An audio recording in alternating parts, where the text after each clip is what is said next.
2024 ലോക്സഭാ തെരഞ്ഞെടുപ്പിൽ polling ബൂത്തിലെത്തുന്ന polling team ഉപയോഗിക്കേണ്ട mobile ആപ്ലിക്കേഷനുകൾ ഏതൊക്കെയാണ്, അവയിൽ എപ്പോഴൊക്കെയാണ് അപ്ഡേറ്റ് ചെയ്യേണ്ടത് എന്നതിനെക്കുറിച്ചാണ്.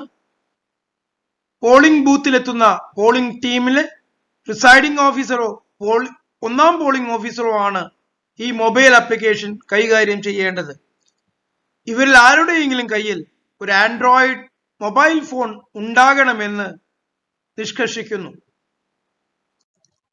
തിരഞ്ഞെടുപ്പിന്റെ ഭാഗമായി 2 മൊബൈൽ ആപ്ലിക്കേഷനുകളാണ് പോളിംഗ് ഉദ്യോഗസ്ഥർ അപ്ഡേറ്റ് ചെയ്യേണ്ടത്.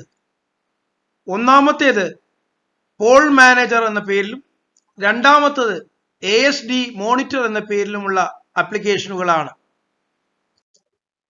പോൾ മാനേജർ ആപ്ലിക്കേഷൻ പോളിംഗിന്റെ തലേന്നും പോളിംഗ് ദിവസവും പോളിംഗ് സംബന്ധിച്ച കാര്യങ്ങൾ റിപ്പോർട്ട് ചെയ്യുന്നതിന് ഉള്ള ഒരു ആപ്ലിക്കേഷൻ ആണ്. ആകെ 20 ചോദ്യങ്ങളാണ് കൃത്യമായ സമയത്ത് തന്നെ ഉത്തരം നൽകേണ്ടതായി ഇതിലുള്ളത്. ഈ ആപ്ലിക്കേഷൻ ഗൂഗിൾ പ്ലേ സ്റ്റോറിൽ നിന്ന് തിരഞ്ഞെടുപ്പിന് ഒരു ദിവസം മുമ്പ് ഡൗൺലോഡ് ചെയ്ത് സൂക്ഷിക്കാവുന്നതാണ്.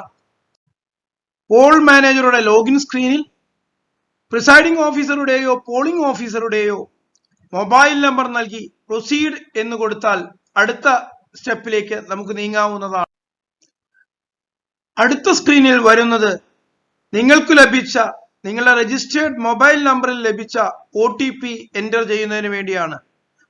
OTP എൻ്റർ ചെയ്ത് പ്രൊസീഡ് ബട്ടൺ ക്ലിക്ക് ചെയ്യേണ്ടതുണ്ട്. അപ്പോൾ നിങ്ങളുടെ ലൊക്കേഷൻ സ്വിച്ച് ഓൺ ചെയ്യുന്നതിന് വേണ്ടി ഒരു നിർദ്ദേശം ലഭിക്കും. മൊബൈലിൽ ലൊക്കേഷൻ സ്വിച്ച് ഓൺ ചെയ്ത് അടുത്ത നടപടികളിലേക്ക് നീങ്ങുക. തുടർന്നുള്ള സ്ക്രീനിൽ നിങ്ങളുടെ പേരും പ്രിസൈഡിംഗ് ഓഫീസറാണോ ഫസ്റ്റ് പോളിംഗ് ഓഫീസറാണോ എന്നുള്ളതും നിങ്ങളുടെ അസംബ്ലി കോൺസ്റ്റിറ്റ്യുവൻസിയുടെയും ലോക്സഭാ മണ്ഡലത്തിന്റെയും ഒക്കെ പേരുകളും പോളിംഗ് സ്റ്റേഷന്റെ വിവരങ്ങളും വരും. അതിന്റെ വലതുഭാഗത്തായി കാണുന്ന Q0/20 എന്നൊക്കെ രേഖപ്പെടുത്തിയിട്ടുള്ള ഭാഗത്ത് നിങ്ങൾ ഉത്തരം നൽകുന്ന മുറയ്ക്ക് മാറ്റങ്ങൾ ഉണ്ടാകും. അതിനു താഴെ കാണുന്ന ക്ലിക്ക് ഹിയർ എന്ന ഭാഗത്താണ് പ്രസ് ചെയ്തുകൊണ്ട് ചോദ്യങ്ങളിലേക്കും പ്രവേശിക്കേണ്ടത്. പോളിംഗിന് തലേന്ന് 2 ചോദ്യങ്ങൾക്കും പോളിംഗ് ദിനത്തിൽ 18 ചോദ്യങ്ങൾക്കും ഉൾപ്പെടെ ആകെ 20 ചോദ്യങ്ങൾക്കാണ് നിങ്ങൾ ഉത്തരം നൽകേണ്ടത്. ആദ്യ ചോദ്യം poll party departed from distribution centre എന്നുള്ളതാണ്. അതിന് യെസ് എന്ന ഉത്തരം നിങ്ങൾ ഡിസ്ട്രിബ്യൂഷൻ സെന്ററിൽ നിന്ന് പോളിംഗ് സ്റ്റേഷനിലേക്ക് യാത്ര തിരിച്ചാൽ നൽകി സബ്മിറ്റ് ബട്ടൺ ക്ലിക്ക് ചെയ്യുക. രണ്ടാമത്തെ ചോദ്യം ഓൾ ഇൻ പൊസിഷൻ എന്നുള്ളതാണ്.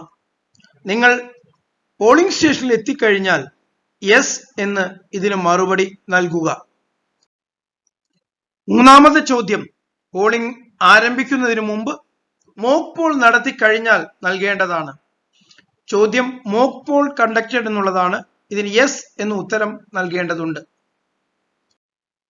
നാലാമത്തെ ചോദ്യം whether data entered during mock poll has been cleared before the actual poll എന്നുള്ളതാണ്. മോക്ക് പോളിന് ശേഷം മോക്ക് പോളിന്റെ ഡാറ്റ ക്ലിയർ ബട്ടൺ പ്രസ് ചെയ്ത് ഡിലീറ്റ് ചെയ്ത് കഴിഞ്ഞാൽ ഇതിന് ഉത്തരം യെസ് എന്ന് നൽകേണ്ടതുണ്ട്. പോൾ മാനേജറിലെ 5ാമത്തെ ചോദ്യം പോൾ സ്റ്റാർട്ടഡ് എന്നുള്ളതാണ്. പോളിംഗ് ആരംഭിച്ചു കഴിഞ്ഞാൽ എത്രയും പെട്ടെന്ന് തന്നെ ഇതിന് യെസ് എന്ന ഉത്തരം നൽകേണ്ടതുണ്ട്. പോൾ മാനേജറിലെ 6 മുതൽ 16 വരെയുള്ള ചോദ്യങ്ങൾ പോളിംഗ് സ്റ്റാറ്റസ് മണിക്കൂറിന് അപ്ഡേറ്റ് ചെയ്യുന്നത് സംബന്ധിച്ചാണ്. ഇതിൽ മെയിൽ വോട്ടേഴ്സിന്റെയും ഫീമെയിൽ വോട്ടർമാരുടെയും തേർഡ് ജെൻഡർ വോട്ടർമാരുടെയും കണക്കുകൾ പ്രത്യേകം നൽകേണ്ടതുണ്ട്. ഓരോ മണിക്കൂർ ഇടവിട്ടാണ് നൽകേണ്ടത്. 8 മണിക്ക് നൽകേണ്ടത് 8:10 മുമ്പ്, അതായത് 10 മിനിറ്റുകൾക്കുള്ളിൽ തന്നെ നൽകേണ്ടതുണ്ട്. 8 മണിക്ക് നൽകേണ്ടത് 8 മണിക്ക് മുൻപ് നൽകാൻ കഴിയില്ല. ഓരോ പ്രിസ്ക്രൈബ്ഡ് സമയത്തിനും 10 മിനിറ്റിനുള്ളിൽ തന്നെ ഇത് നൽകണം എന്നുള്ളത് പ്രത്യേകം പോളിംഗ് ഉദ്യോഗസ്ഥർ ശ്രദ്ധിക്കണം. പോൾ മാനേജറിലെ 17ാമത്തെ ചോദ്യം ക്യൂവിൽ എത്ര വോട്ടർമാരുണ്ട് എന്നതിനെ സംബന്ധിച്ചാണ്. പോളിംഗ് അവസാനിക്കുന്ന സമയത്ത് തന്നെ ഇതിന് ഉത്തരം നൽകേണ്ടതുണ്ട്. Number of voters in the queue എന്നുള്ളതിൽ നമ്പർ കൗണ്ട് രേഖപ്പെടുത്തി സബ്മിറ്റ് ബട്ടൺ ക്ലിക്ക് ചെയ്യണം. 18ാമത്തെ ചോദ്യം update polling status on close എന്നുള്ളതാണ്. ഇതിൽ മെയിൽ, ഫീമെയിൽ, തേർഡ് ജെൻഡർ വോട്ടർമാരുടെ അവസാനത്തെ വോട്ട് ചെയ്തവരുടെ അവസാനത്തെ കണക്കാണ് നൽകേണ്ടത്. ഇത് പ്രിസൈഡിംഗ് ഓഫീസേഴ്സ് ഡയറിയിലും വോട്ട് ടേൺ ഔട്ട് അക്കൗണ്ടിലും അതുപോലെ തന്നെ 17C ഒക്കെയുള്ള കണക്കുകളുമായി ഒത്തുപോകുന്ന ഒന്നായിരിക്കണം എന്ന് പ്രത്യേകം ശ്രദ്ധിക്കണം. 19ാമത്തെ ചോദ്യം പോൾ ക്ലോസ് എന്നുള്ളതാണ്. പോൾ അവസാനിക്കുന്ന സമയത്ത് ഇതിന് യെസ് എന്ന് ഉത്തരം നൽകി സെലക്ട് ടൈം എന്നുള്ള ഭാഗത്ത് പോൾ അവസാനിച്ച സമയം രേഖപ്പെടുത്തേണ്ടതുണ്ട്. 20ാമത്തെ ചോദ്യം poll party reach collection centre എന്നുള്ളതാണ്. ഇതിന് യെസ് എന്നുള്ള ഉത്തരം നിങ്ങൾ കളക്ഷൻ സെന്ററിൽ എത്തുന്ന ഉടൻ തന്നെ നൽകേണ്ടതാണ്. നിങ്ങളുടെ മെറ്റീരിയൽസ് തിരിച്ചു നൽകിയതിന് ശേഷമല്ല ഇത് നൽകേണ്ടത്. നിങ്ങൾ പോൾ കളക്ഷൻ സെന്ററിൽ എത്തുന്ന ഉടൻ തന്നെ നൽകേണ്ടതുണ്ട് എന്ന് പ്രത്യേകം ശ്രദ്ധിക്കണം. പോൾ മാനേജറിന് ശേഷം പോളിംഗ് ഉദ്യോഗസ്ഥർ ഉപയോഗിക്കേണ്ട മറ്റൊരു മൊബൈൽ ആപ്ലിക്കേഷനാണ് ASD വോട്ട്സ് എന്ന ആപ്ലിക്കേഷൻ. ഇത് ASD വോട്ടർമാരുടെ വിവരങ്ങൾ അപ്ഡേറ്റ് ചെയ്യുന്നതിന് വേണ്ടിയാണ് ഉപയോഗിക്കുന്നത്. ഇത് ASD വോട്ടർമാരുടെ ഫോട്ടോ രേഖപ്പെടുത്തുവാനും അതോടൊപ്പം തന്നെ അവരുടെ വോട്ട് ചെയ്ത ആളുകളുടെ വിവരങ്ങൾ രേഖപ്പെടുത്താനുമാണ് ഉപയോഗിക്കുന്നത്. പ്രിസൈഡിംഗ് ഓഫീസറും ഫസ്റ്റ് പോളിംഗ് ഓഫീസർക്കും ഇത് ഗൂഗിൾ പ്ലേ സ്റ്റോറിൽ നിന്ന് തിരഞ്ഞെടുപ്പിന്റെ തലേ ദിവസം ഇൻസ്റ്റാൾ ചെയ്യാവുന്നതാണ്. ASD മോണിറ്ററിൽ ലോഗിൻ ചെയ്യുന്നതിനായി നിങ്ങളുടെ രജിസ്റ്റേർഡ് മൊബൈൽ നമ്പർ നൽകേണ്ടതുണ്ട്. തുടർന്ന് ലോഗിൻ ബട്ടൺ പ്രസ് ചെയ്തുകൊണ്ട് തുടർ നടപടികളിലേക്ക് നീങ്ങാവുന്നതാണ്.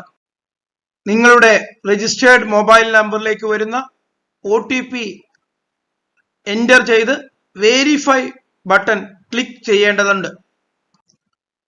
ASD മോണിറ്ററിന്റെ ലോഗിൻ ചെയ്തു കഴിഞ്ഞാൽ വരുന്ന ഡാഷ്ബോർഡിന്റെ ചിത്രമാണ് മോണിറ്ററിൽ കാണുന്നത്.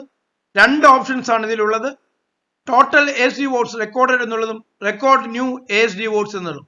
ഒരു പുതിയ ASD വോട്ടറുടെ വിവരങ്ങൾ എൻ്റർ ചെയ്യുന്നതിനായി റെക്കോർഡ് ന്യൂ ASD വോട്ട്സ് എന്ന ബട്ടണാണ് ക്ലിക്ക് ചെയ്യേണ്ടത്.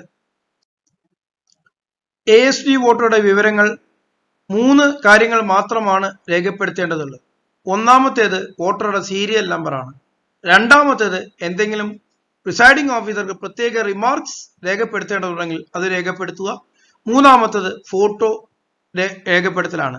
ഫോട്ടോ രേഖപ്പെടുത്തുന്നതിന് ക്യാപ്ചർ ബട്ടൺ ക്ലിക്ക് ചെയ്താൽ ഫോട്ടോ നിങ്ങൾക്ക് എടുക്കാവുന്നതാണ്.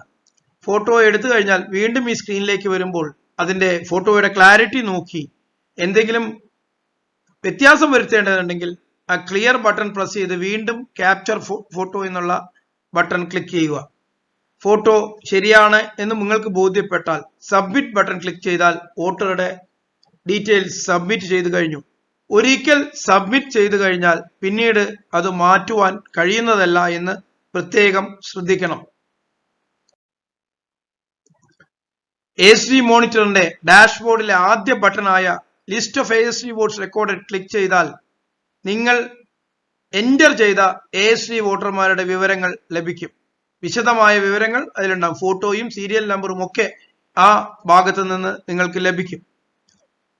ASD മോണിറ്റർ സോഫ്റ്റ്വെയറിൽ ഇത്ര മാത്രമേ പോളിംഗ് ഓഫീസർ ചെയ്യേണ്ടതുള്ളൂ. ഒരു കാര്യം പ്രത്യേകം ശ്രദ്ധിക്കണം. ഒരിക്കൽ സബ്മിറ്റ് ചെയ്ത ഡാറ്റ പിന്നീട് കറക്റ്റ് ചെയ്യുന്നതിനോ വീണ്ടും സബ്മിറ്റ് ചെയ്യുന്നതിനോ കഴിയില്ല എന്ന് പ്രത്യേകം ശ്രദ്ധിക്കുക.